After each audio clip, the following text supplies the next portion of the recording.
Welcome back to the channel, you guys. So here we have a cool, interesting video that a lot of people have questions about. And I'm going to be giving the 5 top reasons of why not to stance your car. You know, that's what I'm into. All my cars are basically stanced or have been at some point. But I'm going to give my takes of why you shouldn't stance your car. And then, you decide from there if you want to stance yours. So first of all, like the video, subscribe to the channel. We're ending 2023. I think this might be the last video I post for the year, so show some support. So reason number 1, I know this is like a controversial topic with Camber cars, is tire wear. They're always that people are like, oh, Camber's gonna cause extreme wear, it's crazy, blah, blah, blah, blah, blah. And then, the justification is, yeah, you have to have your toe on point all the time, and then, your tire wear is gonna be just like normal. That's false. Obviously, you're putting more stress on the inner part of the tire, so it is gonna wear faster, but that just comes with it. It's not gonna wear as fast as people think, especially if you get your alignment dialed in correctly, because it's not about having your toe in perfectly straight at 0, because when you add camber, you either have to add toe or take out some toe and have a toe out, depending on, rear wheel drive, all wheel drive, front wheel drive, all that type of stuff. There's a lot of factors that go into it. There's not a specific script of what toe goes to what camber. So you just gotta play with that and figure that out on yourself, unfortunately. But yes, you are gonna wear a little bit more tires or a lot of bit more tires, but it just comes with it. That's the look you want on your car. That's the consequence, I guess, that you're gonna get with having camber on your car, especially when you're running double digits. Like the max I ever ran on this car was -18 on the front and 15 or 16 on the rear. Right now, I tamed it down a little bit. It's at -10 in the front and like 14 in the rear. I took out some because I was having issues in the front, but whenever I want to get to it, I'll get to it and get that, because I want to go back to like -14 in the front so that it's all even all around. That's the like I like, and I like it to be even all around. But you do what you want with your stance car. And on to number 2, it's gonna be when you're running tight fitment, having clearance for your fenders and quarters, you guys. I know nobody likes bacon fenders, or there's some people that rock it and they're like, ooh, bacon fenders. No, that looks ugly, especially when your fitment, everything is on point, but your panels are all wavy. Not it. So that is a risk that you run into. Especially when you run like fender to lip, or if you're tucking super, super tight and you hit something while turning, you can bake in your fenders. You can make them all wavy. Right now on this car, it used to be fender to lip, and the front fenders and the rear quarters are a little bit bowed in. And I try to pull them out with my hand, so they're a little wavy, and it's not it. It's not a look that I like at all. It looks nasty. So at some point, my plan is to paint this whole car and body work the whole car. So whenever that comes, I'm gonna, make sure that's perfect, because right now with the fitment tucked, it's nice and tight, it's good, it's cleared. So I shouldn't have any issues moving forward with bacon fenders. I don't think anybody likes wavy panels. Let me show you guys real quick. So you can see here, there you go.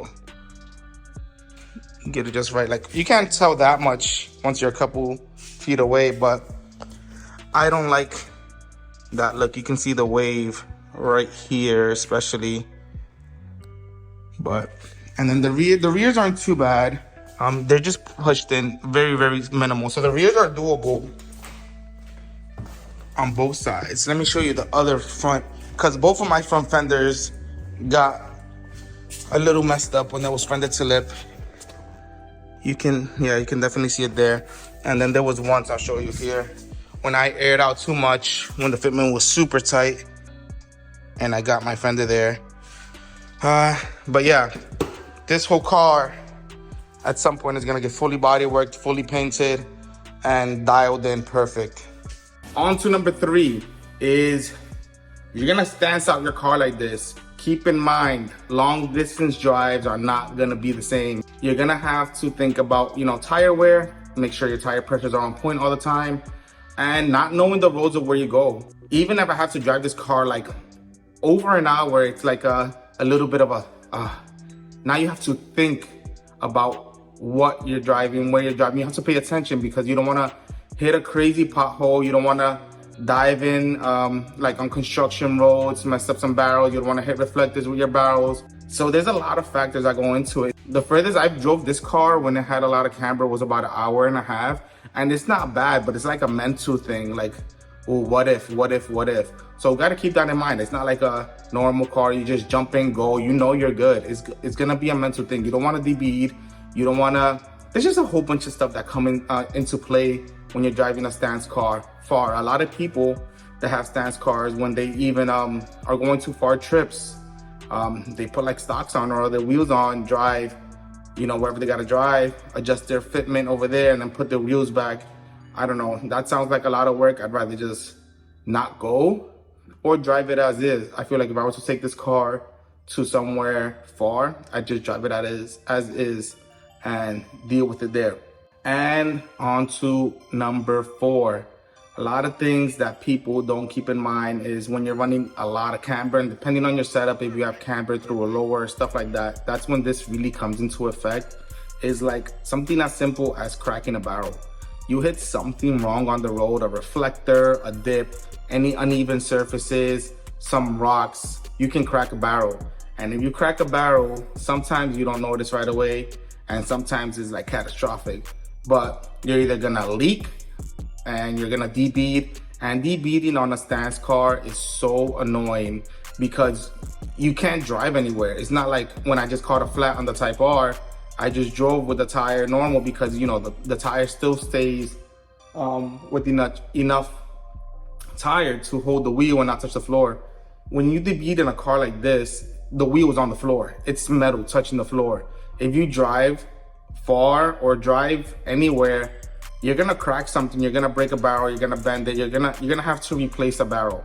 So it's not the same as getting a flat in a normal car. You get a flat in a stance car, if you know, you know. But like I said, again, it's a risk that you run when you want a setup like this. It's something that you mentally prepare for when you're gonna build a stance car. To me, it's worth it. I love the look of this car. It's so fun to drive. It's a little bit of like an anxiety attack, but I don't know. You get to choose what you want on your car, and on this car, stance is the way. And number 5 is just driving in general. When I get into this car compared to my Type R or the wagon, is like I'm focused. I'm looking at the roads, especially when I'm going to roads that I've never been on or I'm not familiar with. Is like you have to look, because any dip, any uneven surface, especially if there's construction, stuff like that. Like right now in this area, there's a lot of construction. And the other day I was driving, I crossed the light and they had a little bit of asphalt on this side, and this side was still like the shaved road when they're adding asphalt. And I changed lanes. I didn't realize that they were doing that. And I just heard the barrels, all 4, scraped as I changed. And it just, and then back on the tire. And that like hurt my soul. So it's like when you drive a stance car, especially with a lot of camber, because you could be stance and have minimal camber, but especially when camber comes into play, you have to pay attention to everything because your barrel is so close to the floor. You hit a reflector that's too high with the barrel, you could crack that. It's just so many factors, random dips, especially when you have no control, like about if you have to swerve to do something. 2 days ago, I hit a freaking speed bump that just came up out of nowhere to me. I didn't see it at all. Literally at like 20 miles an hour. And as I'm in my head in the air, I look down and I'm just waiting for like the oil light to come on, because the lowest part of this car is the oil pan, and the motor is not raised or anything. So as I'm like in the air in my head, I look down and I'm just waiting for the oil light to turn on. And when nothing turned on, I just started laughing. I couldn't resist. I started cracking up because I'm usually very careful. I pay attention to where I'm going, but there's just times where, you know, either you're distracted a little bit or you just don't see something. I didn't see it. And it was the funniest thing. I laughed for like 5-10 minutes straight because it could have been super bad. But luckily I was able to dodge enough where only one tire landed on the speed bump and then, you know, back on the floor. But yeah, that's my 5 reasons of why you shouldn't stance your car. Maybe I'll make a reason of why you should stance your car, but that reason, most people that are gonna stance your car know the reason. So we'll see what happens there. So like the video, you guys, like I said, subscribe. We're gonna be entering 2024, hopefully with some crazy bangers. If you don't know who I am, my name is Lisandro. I have this Stance FA5, I have a FL5 on air, and I have an Acura TSX wagon as well. But yeah, so follow all my social medias. They're the same as named Lisandro all across any platform. TikTok, Instagram, and YouTube are the main ones, mainly Instagram and YouTube. But yeah, follow me and stay tuned for more content.